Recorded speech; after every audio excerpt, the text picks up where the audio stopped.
Hello friends, Christian here with BrickLifeCrisis. This channel is recommended for adult fans of LEGO and teen fans of LEGO. If you are younger than the age of 13, you're welcome to watch, but first, get your parents' permission. Hello friends, Christian here with BrickLifeCrisis again. Today we're taking a look at one of the most notorious LEGO Star Wars sets ever built. This is from The Last Jedi. It's the First Order ATST set number 75201. It consists of 370 pieces, including 3 minifigures plus BB-8. Let's go ahead and break it open, build it up, and see what we think.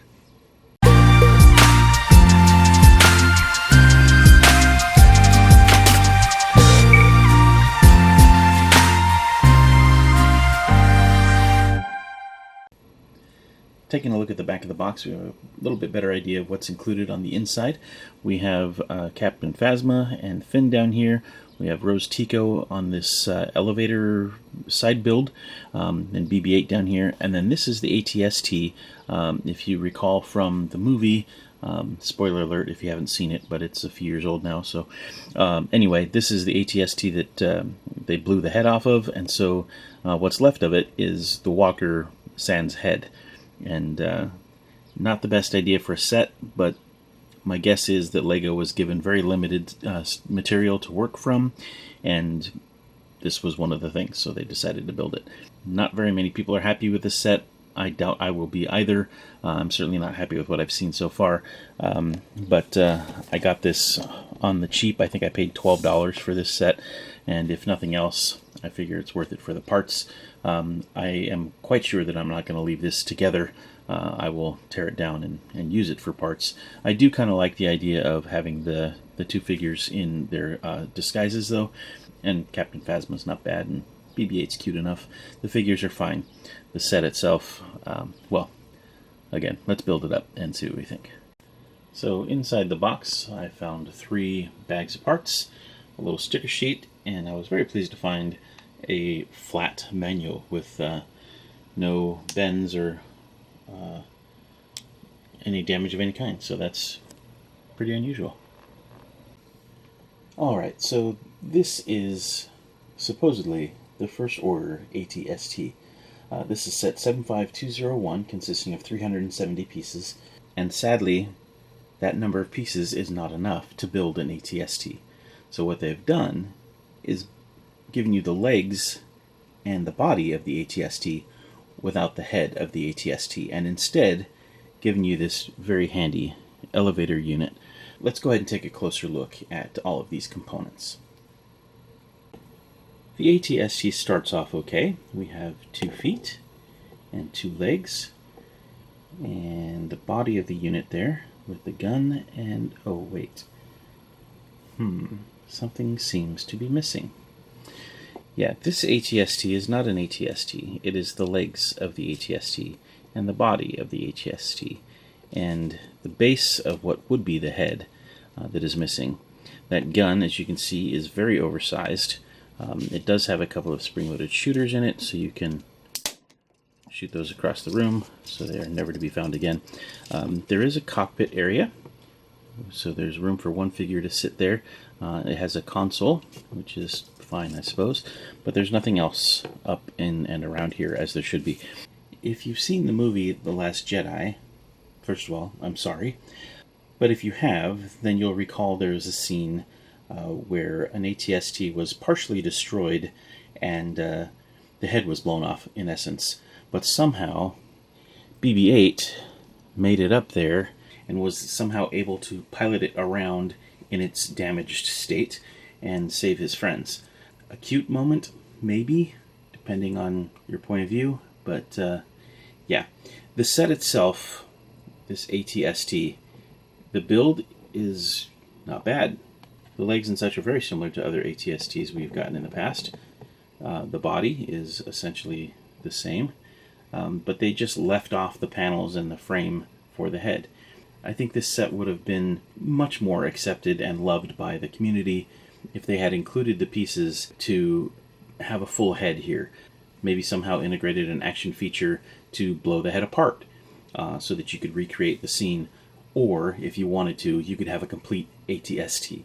I don't understand why LEGO didn't do that. only thing that I can think of is that somehow there was a misunderstanding and Lego thought this was actually the design for the new ATST, like it was some convertible model or something, which I could understand because Lucasfilm, being very secretive about everything that they do, maybe they only sent out these photos of the blown apart version and didn't give Lego the full story. I don't know, but I would have much rather seen Lego dedicate the parts from this set to be able to complete the head rather than give us that useless elevator. And speaking of that, let's take a look. There's the elevator, and that's as high as it goes. That's as high as the elevator goes. That is the head of the unit. This elevator is not helping anyone get onto that ATST unless they're doing some rather dangerous climbing to get off the elevator, onto the hind leg, onto the back, and then somehow up to the cockpit. Does not make a lot of sense. So there's the foot of the walker and the foot of the elevator. That is the maximum height of the elevator. And that is the height of the head of the ATST, or what would be the head of the ATST. How are you supposed to get from there to there? It does not make sense. The idea of the elevator is cool, I suppose. It's not a bad idea in of itself, but it's nowhere near the right size. Okay, another miss. Some nice sticker detail on the feet. Decent build for the legs themselves. We have some more sticker detail on the body of the unit. Although, interestingly, you'll notice there are 2 stickers there. And on this side, there should be 2 stickers. I looked for quite a while thinking I somehow accidentally misplaced a sticker. I didn't. I didn't get the sticker. Take a look at this. So inside the box I found 3 bags of parts, a little sticker sheet. So yeah, somehow a sticker did not make it onto my sheet. Not a big deal, but it's odd. I've never had that happen with Lego. Those are stickers as well, and sadly that console there is also a sticker. There were no prints in this set. The turret is decent, but it's way too big. And for comparison,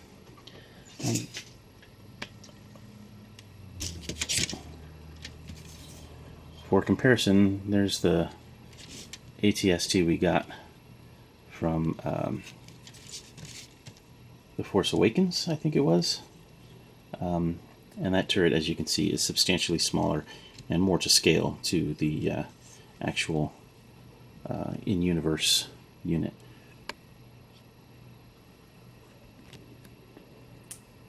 Yeah, this just looks front heavy with the gun and totally incomplete. I know everyone else has said the same thing. I gave out hope that maybe there would be some redeeming value for this thing, and there just really isn't.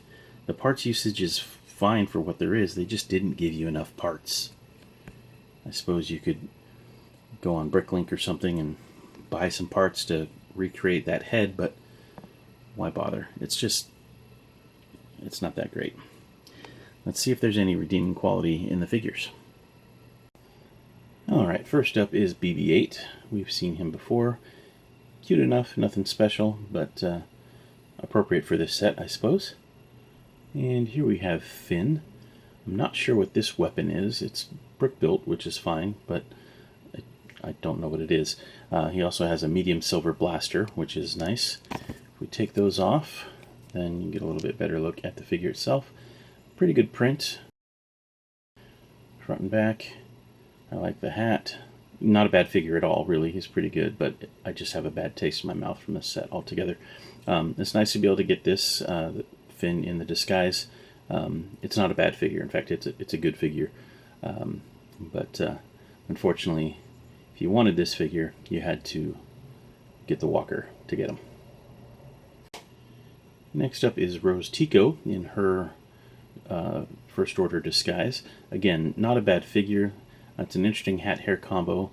not much of a disguise, because somehow I don't think that hairstyle meets the First Order regulations, but you know, it's not a bad figure. I know a lot of people are not a fan of this character. I don't mind Rose Tico. Her character was fine as far as I'm concerned. I just didn't like that whole side story in The Last Jedi where they ran off to Space Vegas and watched horse races. That was totally stupid. But this figure is okay. She has a small sidearm, as you can see, and a unique new mold for the hat-hair combo. Decent print on the uniform. Not a bad figure.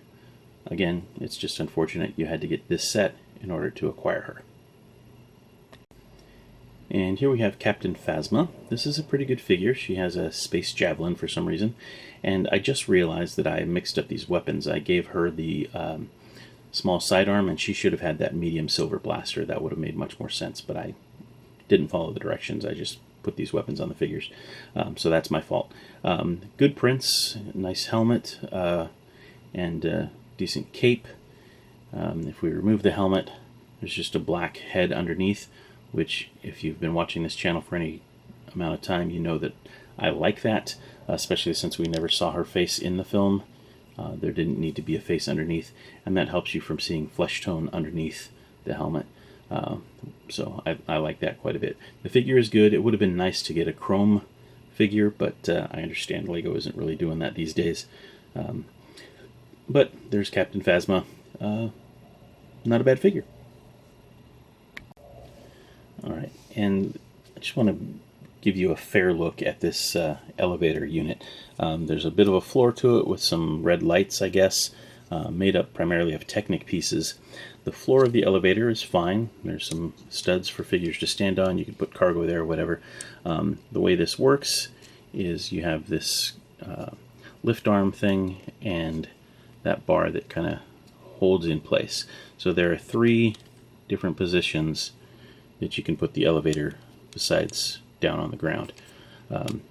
That being said, that's pretty thick floor to base, so the figures, to get on that, they'd have to climb quite a bit just to get onto the elevator. Doesn't make a whole lot of sense. Then the first stop is not much higher than that. Medium stop takes you that far, which is fine, I suppose. The very top of this thing is as high as you can go. That's the highest position of the elevator, and you can see how far below the ATST it is. It just doesn't make sense. Don't give us the elevator and instead give us the parts to make the head. Okay, I'm done trashing this thing. If you haven't already purchased this set, I would say don't bother unless you really want to recreate this scene from the movie, or if you really want the Rose and Finn figures. But even then, I would say buy them on BrickLink. It's not worth the $40 or $50 you would pay for this set. It's just really disappointing.